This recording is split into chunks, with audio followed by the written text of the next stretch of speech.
Hello and welcome. We're back again for another Wednesday live stream where we're here to help you improve your English, widen your vocabulary, and let's think, supercharge your listening. Does that work, Lynn? I don't know. Supercharge your listening. Yeah, not bad. Fine tune your listening. I like. Better. Fine tune. Fine tune your listening. Very good. So if this is your first time watching, my name's Craig from mansioningles.com, the website where you can learn English for free, if you're a Spanish speaker, especially. And also there's a podcast you might be interested in listening to, whatever your first language might be. And you can find that over at inglespodcast.com or wherever you listen to your podcasts. And if you're interested in improving your spoken English, your fluency, I do have courses for small groups on Zoom, paid courses that you are welcome to join. However, I will be taking a break this year in August. So if you are watching this in July, August 2024, get in touch and we'll try to arrange something for September. With me is my good friend Lynn over there. Hello. Hello, Craig. Lynn. Hello. Oh, hello, Craig. This way. Hi, Craig. Hi. Yeah, my name is Lynn. We were old colleagues together, weren't we, Craig, many years ago? Yes. And but now we both are at work online, and I'm an online teacher, and my business is called putitlikethis.com. And I specialize in making tailor-made courses for you. I try to help people find their own voice in English. So I try to teach you the English that you need in order to do the things in English that you really want to do and that you really need to do. So I have a lot of different types of courses. If you go to my website, you can have a little look about the kinds of things I do. Sometimes I do specialist pronunciation courses. Sometimes I train people to prepare for exams or for a particular business presentation or for a job interview. There are all sorts of different things. If you go to my website, you can find out more about what I offer there. Okay. Putitlikethis.com. Go and That's check right. it out. Hello, Ignacio. Ignacio is in the house. Welcome. Oh, hi, Ignacio. Hi. Good to see you. Nice to see you. And we'll see who other people join us as we're beginning to start. But today, what we didn't say was, you said hi again, but actually it's hi again and bye again, because this is going to be our last live stream in the academic year. We're going to come back in September, aren't we? But this is the last one, and then we're taking a summer holiday break because this is summertime in Spain. Yeah.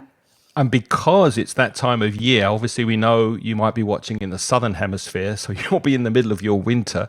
But if you are watching in the northern hemisphere, as many people in Spain and in Europe are, we thought we'd talk about travel expressions for your holiday. Now, whether or not you're going away this year or not, we think these expressions will be useful for you. So while you're watching, if you have any questions, any doubts, then please write them in the chat and we'll be happy to answer your questions. Now, we're going to look at travel expressions for hotels, food, shopping, airports, and the tourist office, I think. And airports. Do we have airports as well? Yeah, you put airports first. Oh, okay. Yeah. No. But we can start with something else. I put airports first. Oh, okay. Let's start with hotels because I can't find the... I can't find the airport vocabulary. Let's start with hotels, Lynn. All right, we'll start with hotels. Sorry about that. Before we start, though, do you remember phrase books? Do you remember back in the day we used to have those small phrase books and you used to open them up and ask? If you were going to Spain, you would buy the Spanish one. If you'd go to France, and you had little phrase books. I actually have, interesting, I have a very, very old book, which is French and English, which belonged to my grandfather. And it's over 100 years old. And it's up there. And that was one of those phrase books. Did it have expressions like "What time is the travel steamer departing"? That kind Something of like thing. that, yeah. Very, very old-fashioned things, yeah. Very, very old-fashioned things. So it's not very. I mean, I've still got it because it's a sentimental book because it's over 100 years old and it Might belonged be to worth something. I my mean, it's father. an antique, so Maybe, yeah. maybe. But it has very old-fashioned phrases in it. Uh-huh. But I do remember phrase books. Yeah, I don't think people have phrase books now. Do they still have phrase books now? No, many people travel with their phone, so they've got Google Translate. That's Hmm. very useful, and other apps on your phone that you can speak to someone or get your voice Yeah, translated to another language. But sometimes it's nice to just speak to a human being in English using some of these phrases and just yeah, practice and start speaking while you're traveling. So that's why we thought we'd do this lesson on that's holiday true. expressions. But maybe Ignacio doesn't need them. I'm just reading in the chat. You've received your result of C1. Well done, Well Ignacio. done. And you've passed. Excellent. And you feel over the moon. Congratulations. That's great. You'll have to come in with us and you can be a joint host next time. Yeah, come in and host the live stream with us. Yeah, that would be great. Well done. Well done. That's great. Well, let's go to So our first hotels. expression then. When you arrive at a hotel or when you get to the reception desk in the lobby of the hotel, the first thing I normally say is, I have a reservation for X number of nights in the name of, and then you give your name. That's my opening sentence. I have a reservation for blah, blah, blah. And that will hopefully, with your ID, your passport, your identity card, that will be enough. It's interesting that you say it like that, because I think I would go to the hotel and I would begin with, "Hello, my name is, I have a reservation." But Okay. you use that, which is quite, it's a bit old-fashioned, that, don't you Is think? it? Or is it? I have Maybe, a reservation in the name of. It's very like formal, but I don't know. Do you think? possibly. Or maybe But it's just something or maybe that's. I think that's the way English people do say it, actually, in the name of, isn't it? but it might not be in my name. So if my wife has made the reservation, so I Okay. might have to say in the name of Leandro or in the name Okay. of, yeah, whoever made the Yeah, reservation. whoever made the reservation. Yeah, Yeah. that's true. Yeah. But what's the second question or the second thing you'd say? What's the most important thing apart from food and water these days when people go on holiday? Or the view from the window. That used to be More important than important. the view. What's more Right. important than the view? Yeah. What is What's more more important than the important than view, anything? Ignacio? What do you ask for immediately when you get to the hotel? Wi-Fi. Is there Wi-Fi in the room? Don't you? And Don't you ask for Wi-Fi? notice the pronunciation of Wi-Fi, and it's not Wi-Fi, because a lot of people from other languages say Wi-Fi, but it's not Wi-Fi. In English, we say Wi-Fi, and it stands for wide fidelity, doesn't it? Wireless fidelity, maybe? Or wireless fidelity, something. Anyway, but it's Y. So Wi-Fi. And can I have the Wi-Fi password, please? Yeah. I'm looking up what it stands for because that's got me Uh-huh. curious. Wireless fidelity. There you are. Wireless fidelity. Wireless fidelity, Wi-Fi. Yeah, And very Wi-Fi. often you may have Wi-Fi in the hotel lobby, in the reception area, but not in your room. So I think it's also important to ask and make sure that you can connect in your room. Oh, and Yeah. one other useful tip: make sure you download, if you're traveling abroad, download maps from Google Maps onto your phone and any other information you might need. If you're traveling in a foreign country and you need a translator, you can download the translated language into your phone. So if you don't have internet connection outside the hotel, then you have your maps and your second language on your phone. So you can use the Ah, translator and the maps on your phone. can you download the language onto your phone? I didn't know that. Yeah, most translation apps, for example, Google Translate. Let's Uh-huh. say you're going to Romania, you download Romanian onto your Oh, phone, and then wow. you Uh-huh. can use that to check the Uh-huh. labels in the supermarket before you buy it Uh-huh. and translate anything, and also obviously voice to text. All right, and then you don't need the Wi-Fi then. That's useful. That's a top travel tip, Top Craig. travel tip. Thank you. Top travel tip. That, yeah, fantastic. Speaking of maps, though, because Hmm. I mean, I know that most people now use Google Maps or similar on their phone to move around and to find their way to a restaurant and back to the hotel. But I like to use a paper map sometimes. So I would probably ask the hotel reception, do you have a map of the area? Do you use paper maps when you travel or do you rely on your phone? No, I have to say that I love paper maps. But I think I'm a bit old-fashioned because I know that young people don't do this anymore, No. and they use maps on the phone. But I really prefer a paper map. Uh-huh.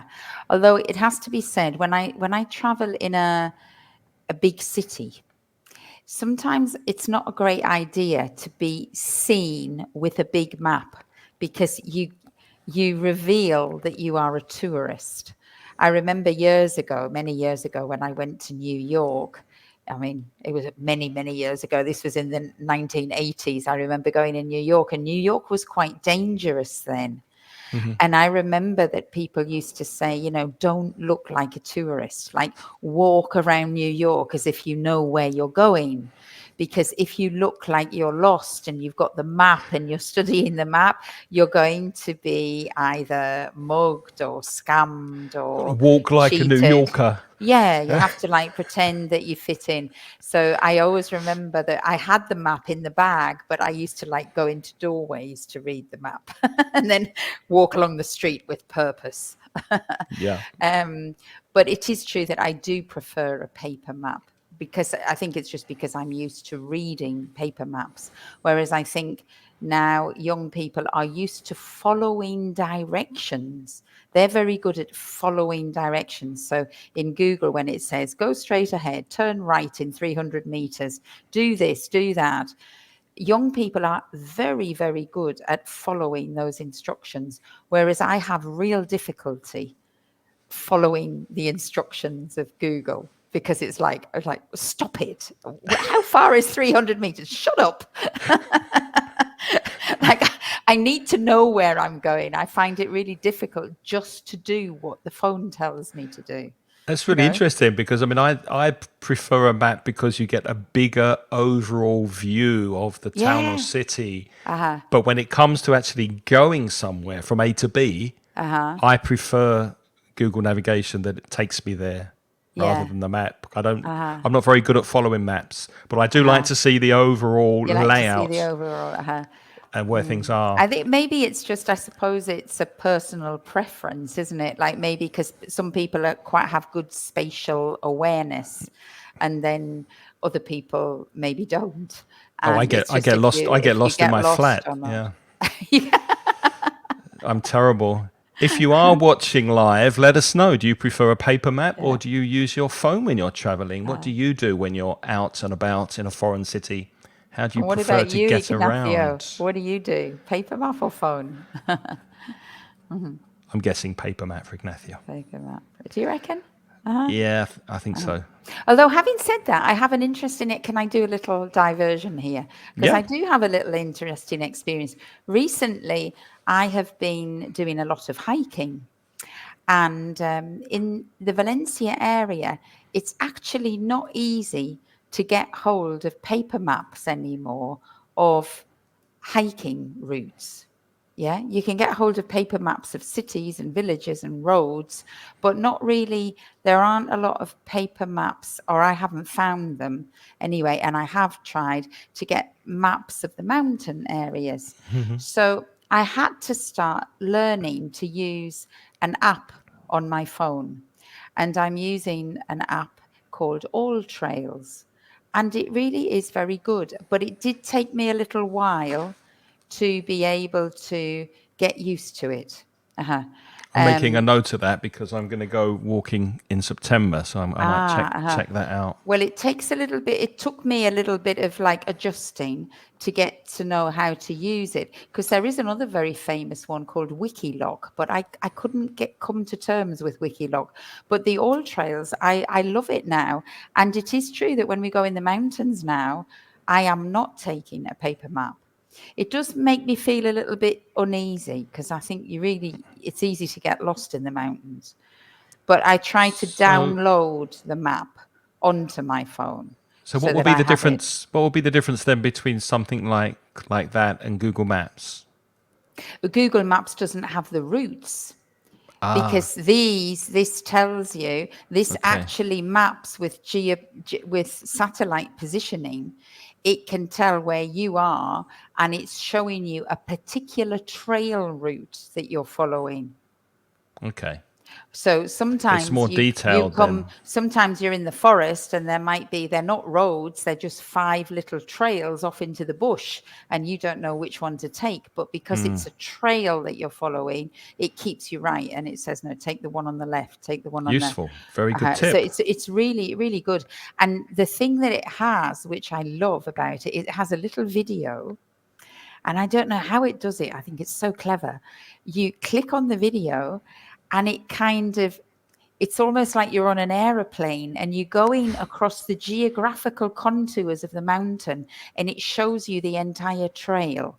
So it gives you like this overview. So you know that you're going to start the trail on the left side of the mountain, go up to the peak, come down the next mountain, go up the next one. And it sort of gives you this little video like run.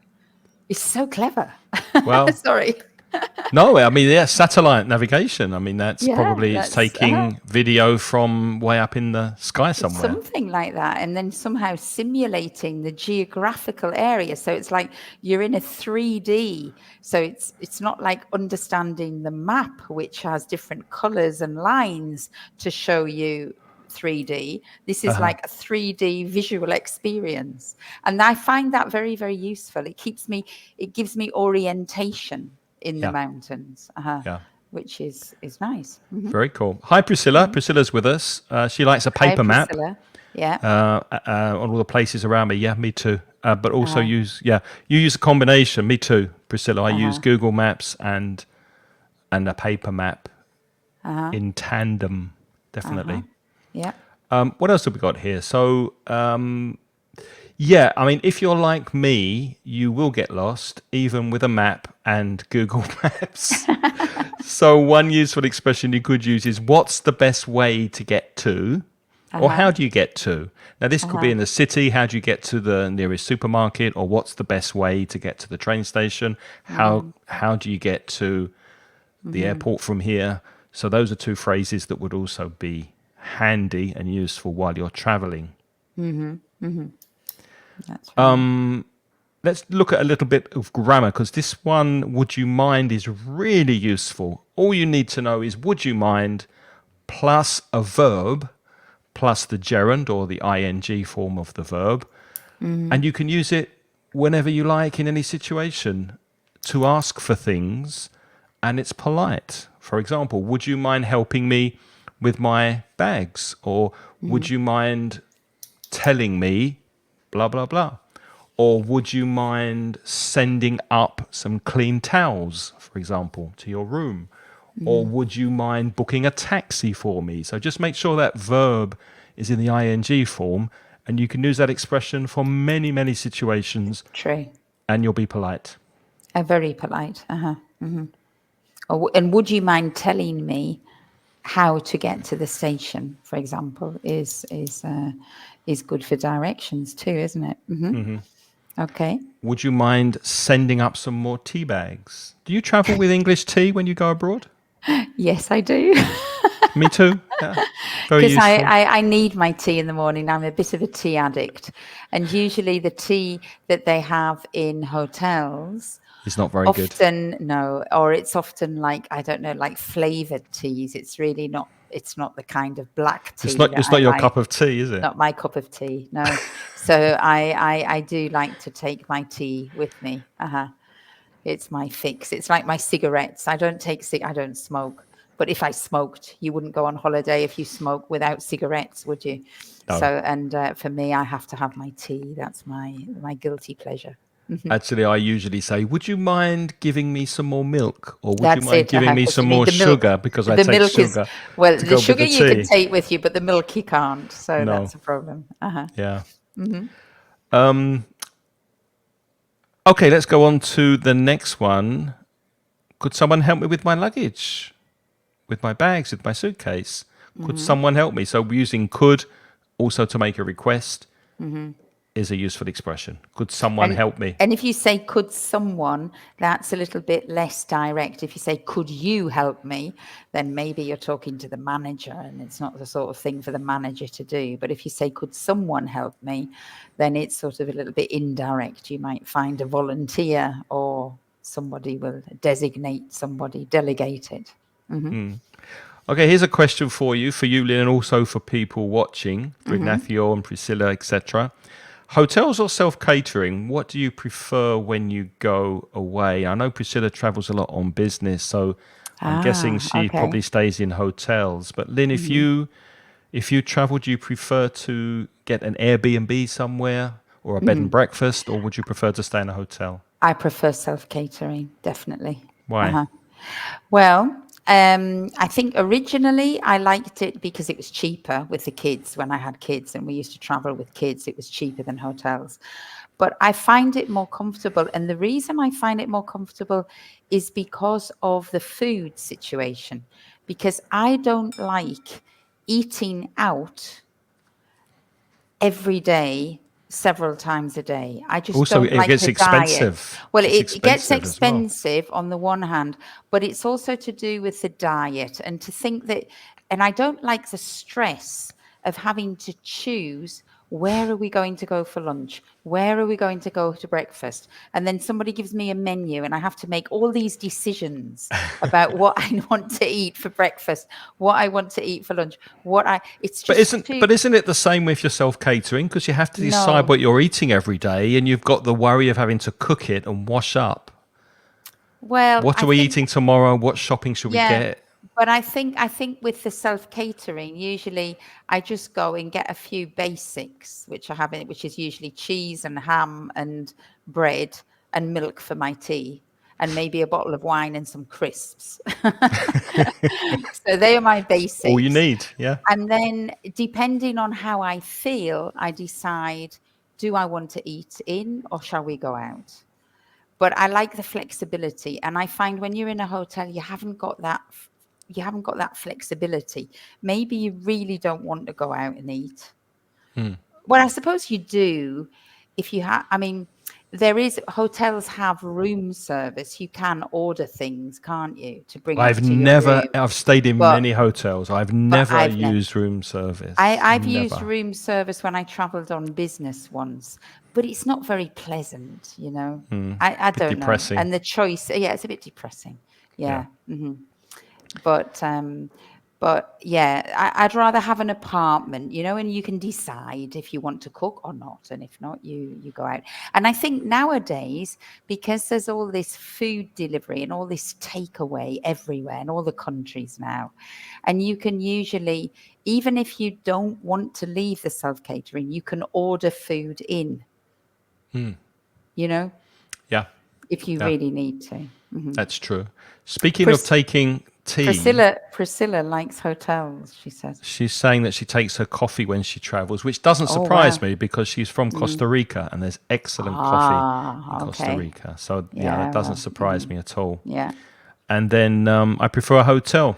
Yeah, you're tired and you can just rest. You don't have to start cooking dinner. Yeah, Yeah, makes sense. that makes Just sense. I mean, relax. I used to use hotels when I used to travel for business many years ago.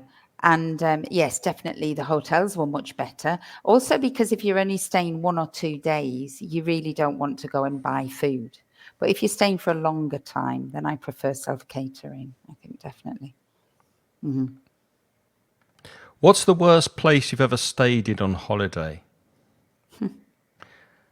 Also, Craig, you tell us first.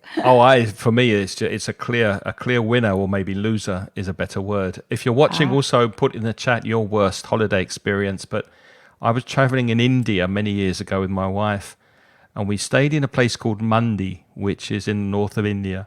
And it was a day that was raining, torrential rain. It was a downpour. I had a very bad stomach problem. I had diarrhea. It was very difficult for me to move around for more than half an hour without needing a toilet. So as soon as we came out of the train station, we went to the nearest hotel to the train station, and it was it was disgusting. It was terrible. The mattress was Really damp. The mattress was wet. The bathroom was unusable. It was really a bad a bad bad place. experience. So whenever my wife and I go traveling these days, if we go to a hotel or a bed and breakfast or an Airbnb that's really not very comfortable, we always say, "Oh, well, it's not as bad as Mandy." When you go that low, when you Uh-huh. hit the bottom like that, you've always got something that, well, it's not as bad As as. bad as, yeah, What do you think yeah. your worst place was? Well, it was a difficult question this for me to think about because I was thinking, yeah, have I really had bad? I mean, I've had unpleasant experiences. I think it was many, many years ago when I was interrailing. I was a student, and we in interrailing in Europe is you have like for a month you have a train pass and you can go to all the different countries. And we had interrailed all the way down to Greece. And I can't remember which island we were staying on, but we were staying on a Greek island. How old were you? I was about 21, I think, 21. And we went into this hotel or bed and breakfast, a sort of small hotel. And I remember it was really hot. And we went in the hotel and I thought, oh, what is that awful smell? And then we went into the bathroom, and the toilet was just, it was literally overflowing. Oh, And it was like the water, there was some kind of blockage, and that bathroom and another bathroom were the same. And so you couldn't use the bathroom. And the problem was they couldn't stop the water overflowing. So they had like sort of like towels on the floor, but it was covered in sewerage.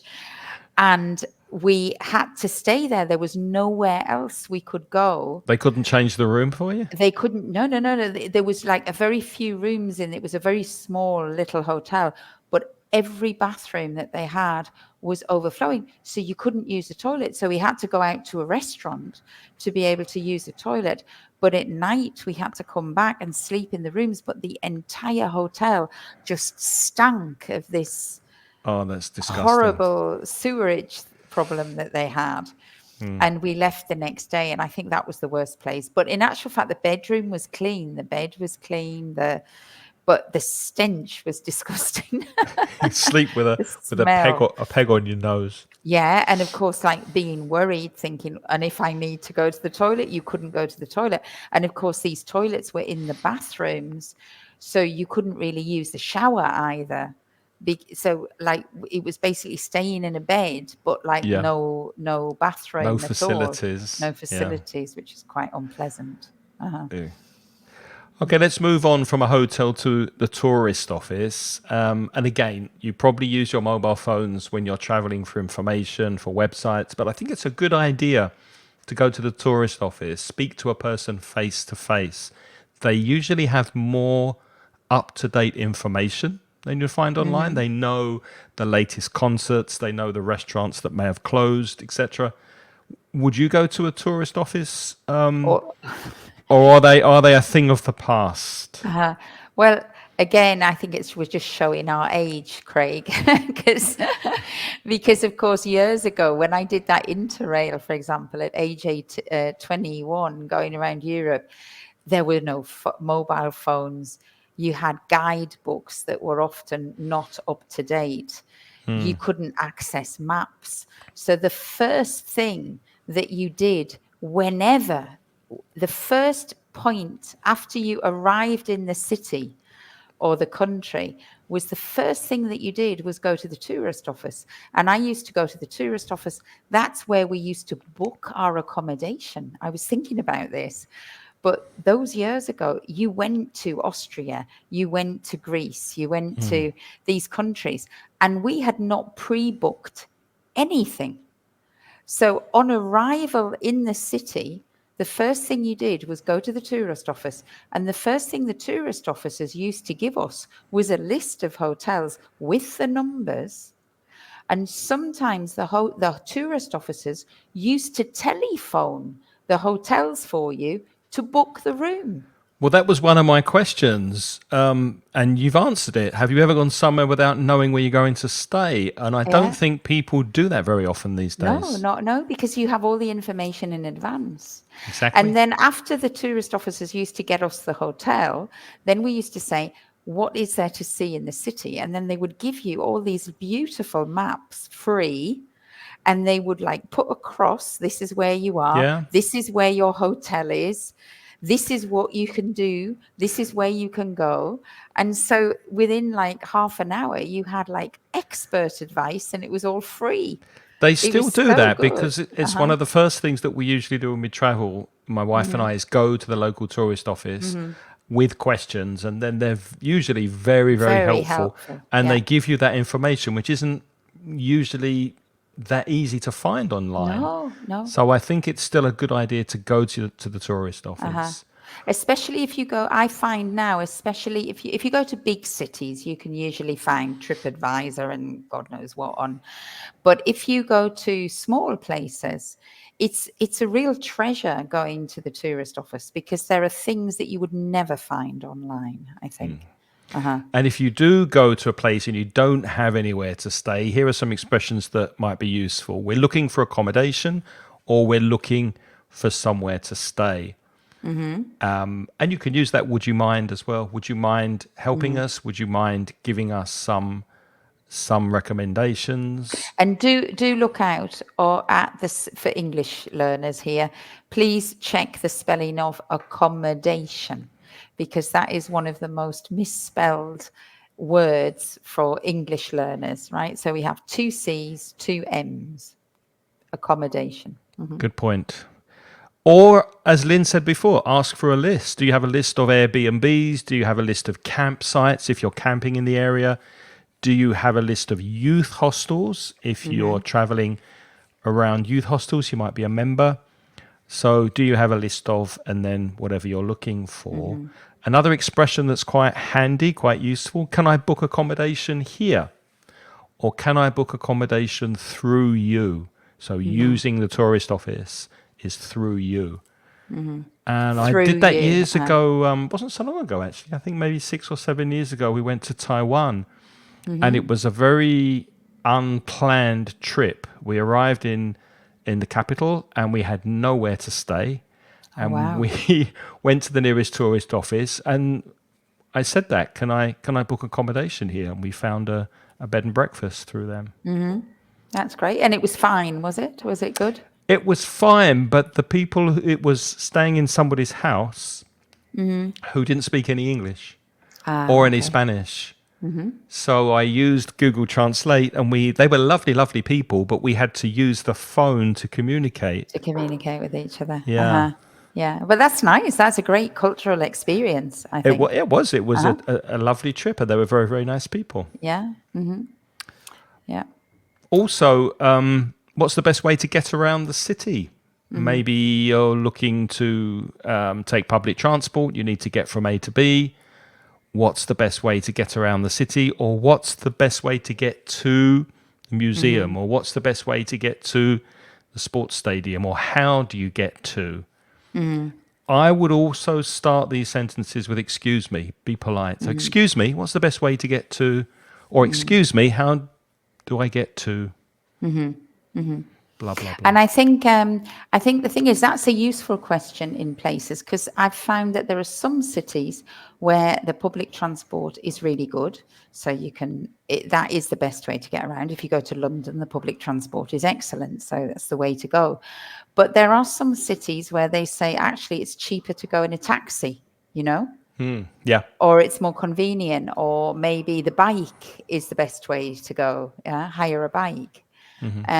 Or in Asian places, sometimes you hire those rickshaws, and that's the way you can get around faster. So it is useful to ask because it's not always the same way as where you're from. You can't presume that you know the best way to go places. Exactly. Ignath, oh, go on. You're putting up. Priscilla likes to go to the tourism office to get a map. Yeah, I think that's very useful. Ignacio likes to pre-book nowadays. Yeah, Most people that's do. Most I people think do. most people do. But I think it's also to do, because everybody can pre-book now. Often it's a problem if you don't pre-book because a lot of places are completely booked out. So Also you can depends get on the time into of year, trouble. though, The time of year, there are some where times of you're year you going. might go and there might be no accommodation, or the Mm. accommodation that there is might be not in your budget range.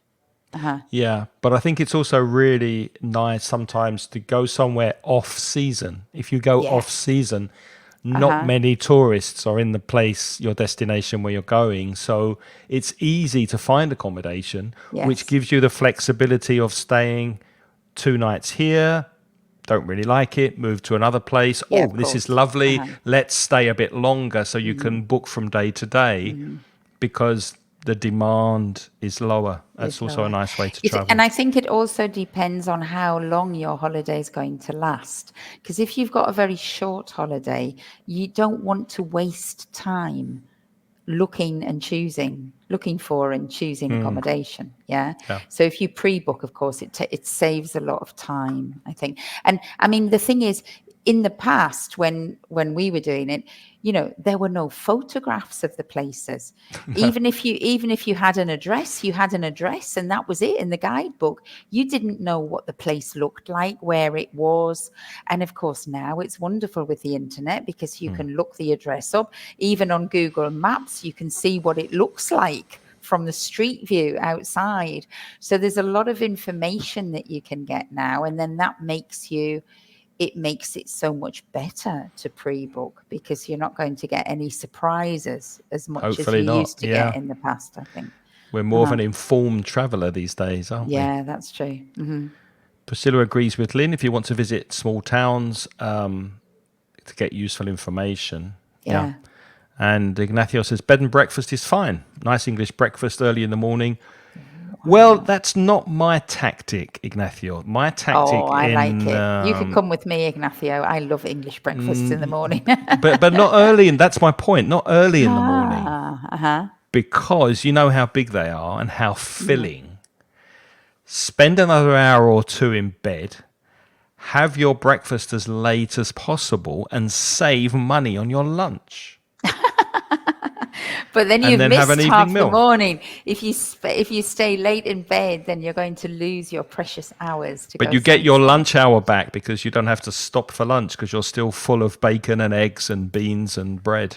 I prefer to do it the other way around. I like to get up early, have a nice big breakfast, You're hungry as spend soon as you get up, as though. soon as I wake up. Yeah, You're as soon as I hungry. wake up. Yeah.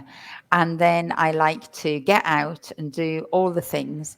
And then I like to come back to my hotel and have a siesta in the afternoon.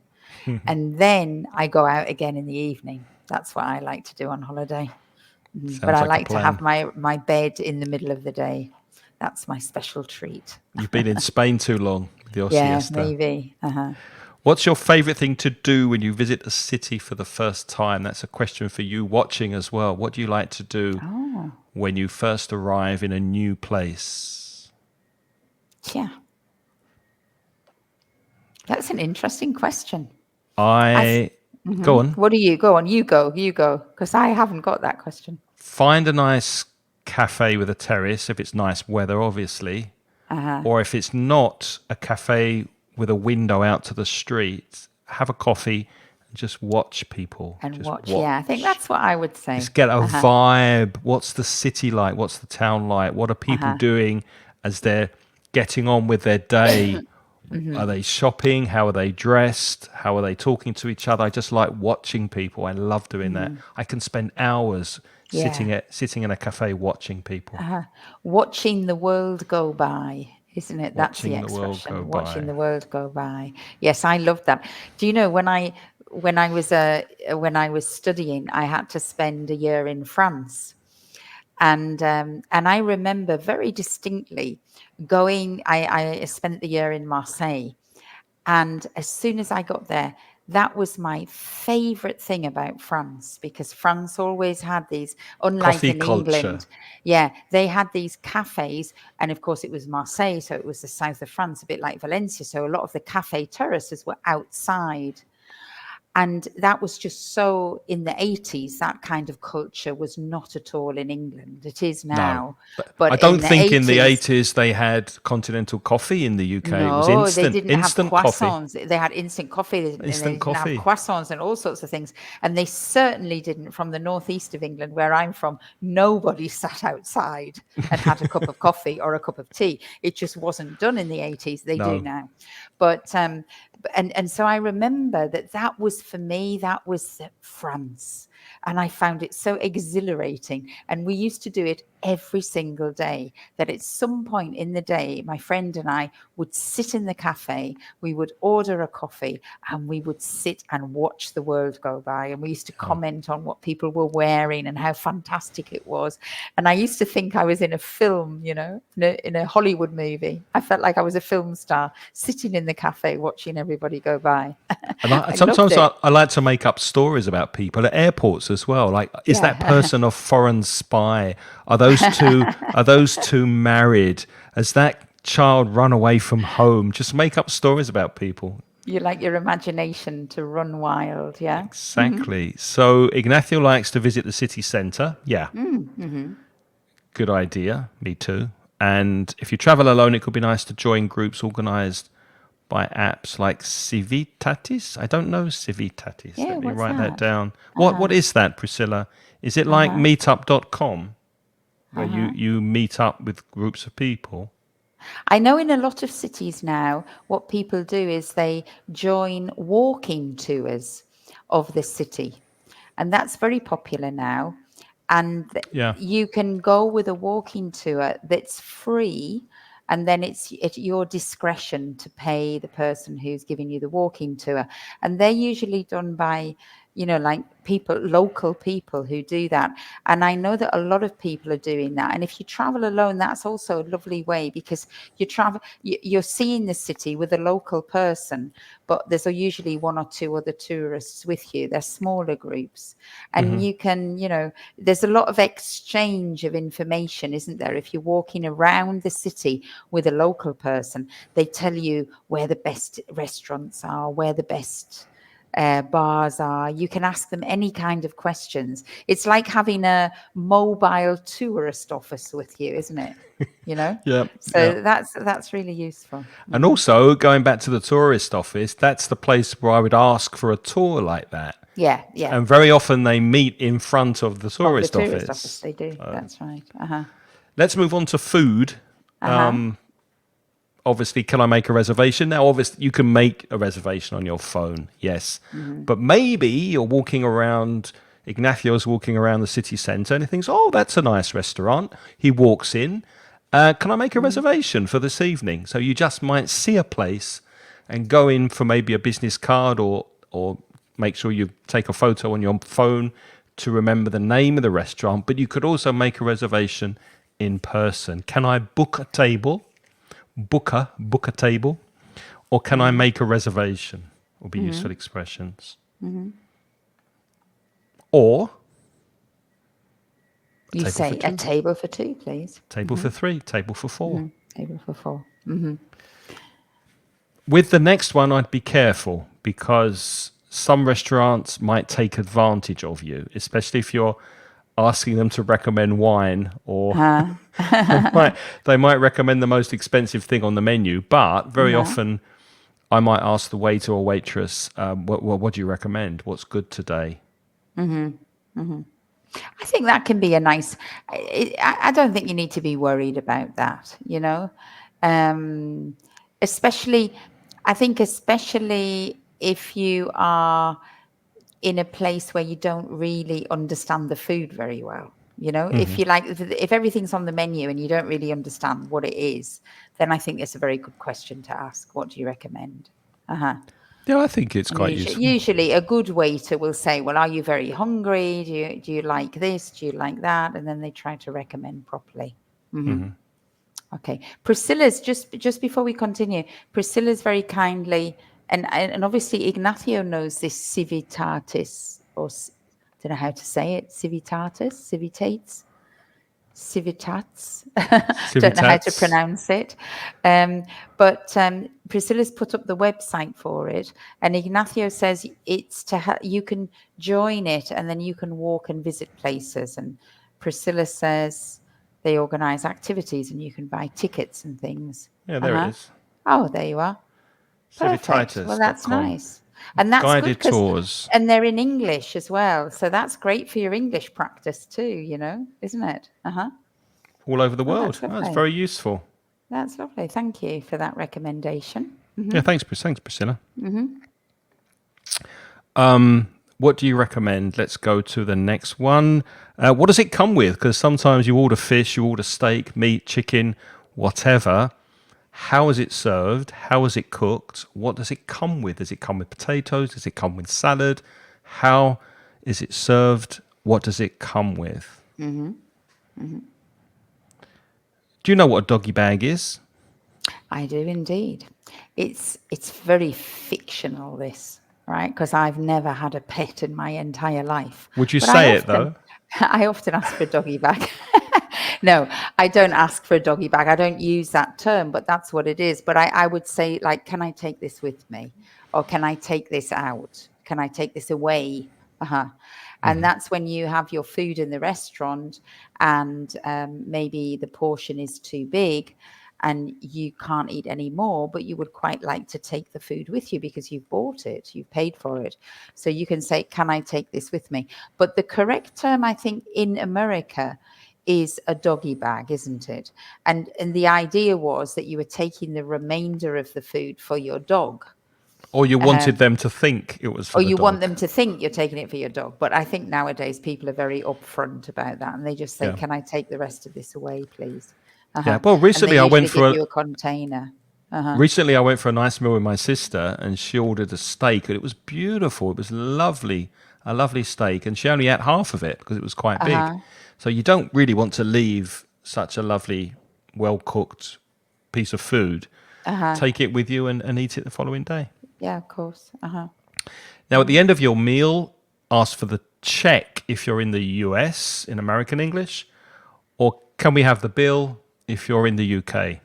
Don't forget your please and your excuse me to be nice and polite. So, excuse me, can we have the check, please? Or excuse me, can we have the bill, please? And then you pay.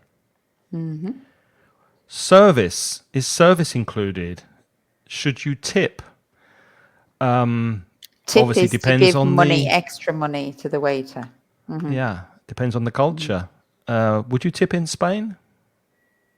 I do tip in Spain, yes. I don't know whether it's Always, or only when it's good service? when it's good. If it's bad service, I definitely don't tip anywhere. And if it's mediocre, it's not good or not bad? Then medium tip. Okay. And then, but if it's a good service, then I would tip. If the people are very nice, I give them more money. That's true. I don't too. think you have to tip in Spain, though, do you? Because service No. is technically service is included. Yeah, according to my wife, who is Spanish, she just says, well, if it's nothing special, don't tip.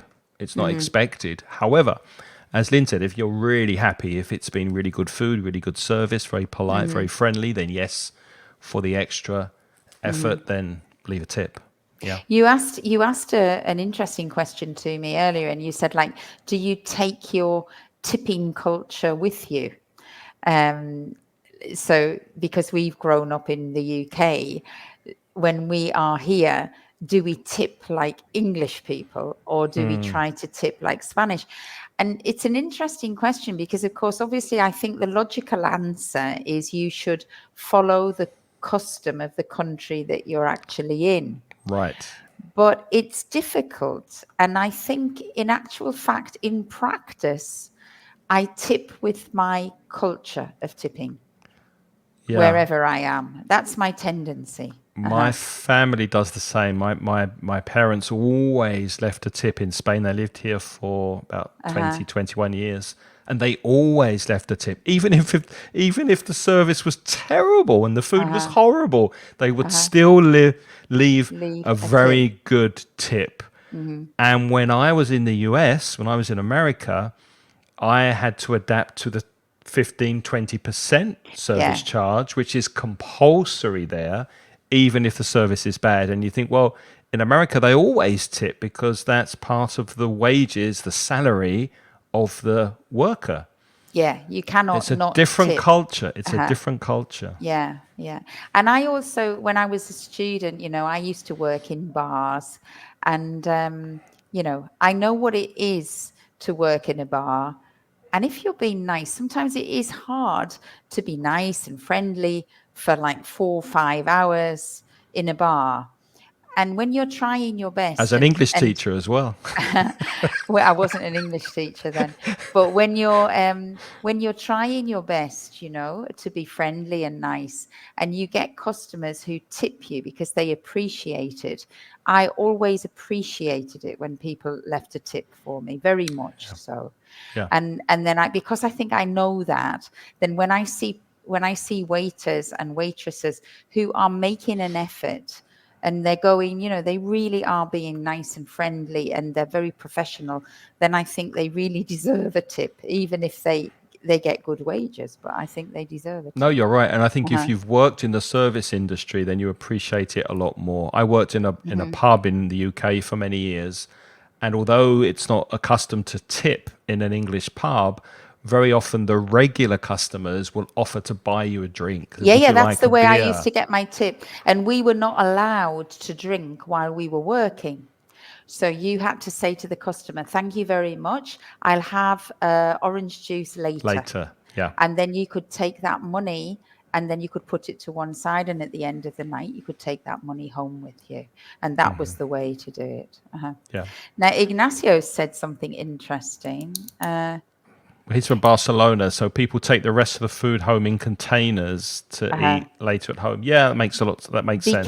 Be careful, Ignacio, because you're making a little English error there that a lot of people make. In Barcelona, people, now, what you need to say there, usually take. You're trying to use used to, but used to is only used in the past tense. I used to, for a past habit. But if you're talking about the present habit, we don't use the verb used to, we use the adverb usually. People usually take the rest food in containers in order to eat later at home. Yeah, that's right. Yeah. Oh, that's interesting. So it's very common here. Yeah.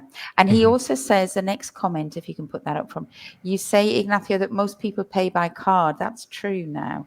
And sometimes you do not have money to tip. You don't have cash to leave. Well, it's you've got the option of adding 10 or 15% onto the card, but then you don't have the guarantee that that money's No, that going that to money this goes person to the who person. served Uh-huh. you. That could Hmm. go to the owner of the restaurant who's Yeah. not even there. No. And I So, don't like doing that. And I don't no, like me putting a neither. percentage on. I prefer to. So it is true. I do try to, when we go to restaurants, we actually pay by card, but I do try to take always some cash Me so too. that we Yeah, can tip. leave the tip in cash. Yeah, In I cash, do the same always. thing. Uh-huh. Yeah, I usually leave tip if the service is good. I mean, if Hmm. it's not No, if the especially service good, is bad, then no. maybe not. Yeah. Do you tip taxi drivers? Yeah, I do. But do you know what? Then that's very interesting, because with the taxi drivers, I picked up the habit from when I lived in Germany. Is it And the common in habit, Germany? yeah, very. And the habit in taxis is to round up to the nearest euro. So if the taxi says, I don't know, in euros, if it says it's like 5 euros 45, then you would say in Germany, take 6. And it made it easier for the taxi driver to give you change, because he's Yeah, not giving you like that's the that. the I do the change. same thing So you here. would round it up.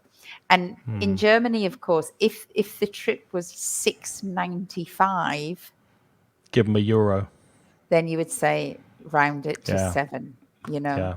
because it's a bit tricky. Well, I must But admit that sometimes in mhm, Valencia, the taxi driver drives really fast and in my opinion, a bit too dangerous. uh-huh. or they might have really loud, annoying music. And then in that case, I wouldn't give any tip. No, it's interesting because at the beginning I used to do that all the time, but I've also had similar experiences to you, and so I've actually stopped tipping in the taxis because of that. Yeah, me Because too. sometimes I find them so rude; they're just too rude. What about Yeah. hairdressers? Would you tip a hairdresser? Yeah, I tip hairdressers if they make a good job. Me If they too. annoy me, then no, I don't. Where are you going for your holiday this year? Yeah. If they've made a mess, then no, I don't. I think we're running out of time, Lim. As we don't have time for the shopping expressions, but we will go back quickly and review some of the expressions if you didn't get a chance to write them down. Remember, you can go to Facebook, LinkedIn, YouTube. You can see the video again and make a note of the expressions. But just to remind you, hotels, let's do them alternately, Lynn. The first one was when you arrive, I have a reservation for 4 nights in the name of Craig, or if you're Lynn, you'd say, hi, my name's Lynn, I have a reservation. That's it. The common question that you need to ask is there Wi-Fi? Remember the pronunciation, Wi-Fi. Is there Wi-Fi in the room? Can I have the Wi-Fi password, please? And also, if you like paper maps, then you can ask the hotel or the tourist office if they have a map of the area. Oh, sorry.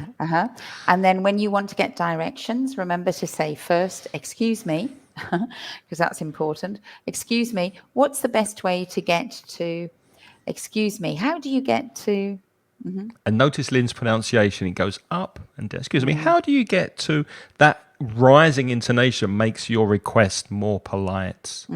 Very useful. Make sure you know this. Would you mind plus gerund? For example, would you mind sending up clean towels? Would you mind booking a taxi for tomorrow? Would you mind giving us some more sugar for the room? Would you mind helping me with my bags, etc.? You can also say, to be polite, could someone help me with my luggage, bags or suitcase? Please. If you're going to say that, say, please, could someone help me with my luggage, bags or suitcase? In the tourist office, we're looking for somewhere to stay. We're looking for accommodation. Do you have a list of accommodation? Do you have a list of hotels? Do you have a list of bed and breakfasts or campsites? You can say, you can ask, can I book accommodation here or through you? Through you. Can I buy a train ticket through you? Can I buy a concert ticket through you? You can always use that to ask if they can do it for you. Yeah, through you means using your services. We did that one. We did that one. What about that one? What's the best way to get around the city? By taxi, walking, bike. And moving on to food, we said, can I make a reservation? Can I book a table? Can I book a table?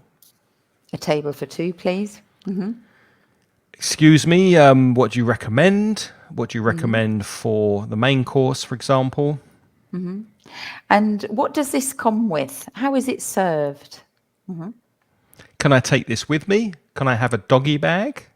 And excuse me, can we have the check, please? Or excuse me, can we have the bill, please? And when you get the bill, just make sure you ask this if it's not clear. Is service included? And then you decide if you want to tip or not, depending on the culture of the country. One extra one that we'll throw in that we didn't actually look at. If you're like me, you might have an Airbnb, self-catering, if you're like Lynn, and you might need a supermarket. So is there a supermarket near here? Is a useful question as well. And then you go and buy your food. All right. So happy holidays. I hope you have happy holidays with those phrases. You know what the unfortunate thing is, as I'm going to a Spanish-speaking country for holidays, so none of those phrases will be any good. I'll have to practice my Spanish to do it properly. Hello, Wessel. Good to see you. Wessel's a friend of mine from Brazil. Oh, we hope you found that useful, and we won't be back now until September. If I get time, I will do one of my own, but Lynn's going off traveling soon. I'm traveling in August so I won't be around. But we will definitely be back in September with more of these live streams. So keep an eye on the social media pages on Facebook, on YouTube and LinkedIn, on Twitter as well, and you'll see when the next one will be in September. And we'll say goodbye. Lynne, tell them where you're from and what you do. All right. So I'm an online teacher. My website is putitlikethis.com, and I specialize in making tailor-made courses for students who want to improve their English for a specific objective. If you go to my website, you can see more information there. But I'm on holiday, so I will be starting. So it's no good coming to me now. But you From can get in September, touch yeah? with me. Well, the end of August, I'm going to be starting again. End of August, beginning of September. Okay. Refreshed. Hopefully. Refreshed and ready to go. And if you're a Spanish speaker, there's free material on mansioningles.com. There are also some paid courses in the Mansion Ingles store. And if you don't know about our podcast, you can find it on inglespodcast.com. It's weekly. Every Sunday, there's a new topic. Anywhere you listen to podcasts, just search inglespodcast.com or go to the website. And from September, there will be more conversation courses. EnglishCraig.com is the place to find out more information. Book a Zoom chat with me. In July, we can have a chat about the September courses. In August, I won't be available, but there will be more courses from September. And I've just heard that Ignacio, you're off to Wales. You are going to love the accent in Wales. It's one of my favourite accents. So I hope you have a lovely time in Wales. Take a rain jacket, because often in Wales, you get like rain and sun 5 times in the same day. That's my advice for Wales. Make sure you always have a rain jacket and a T-shirt, because you have your coat on and your coat off and your coat on and your coat off. The reason it's so beautiful and green, Ignacio, is because it rains a lot in does Wales. a lot, And in but it's Ireland beautiful too. when it doesn't rain. It's lovely. a fantastic country, and the accent is just absolutely superb. It's my favourite English. Well, it's not an English accent; it's a Welsh accent. It's a favourite UK accent. It is the Welsh accent. It's beautiful. It is, boyo. It is. Okay. Right. Thanks for watching, everyone. Thanks for keeping us company, and have a great week. Have a great summer or winter if you're in the Southern Hemisphere, and we'll see you again in September. Take care. Yeah. Okay. Bye-bye, everyone. Bye-bye. Bye for now.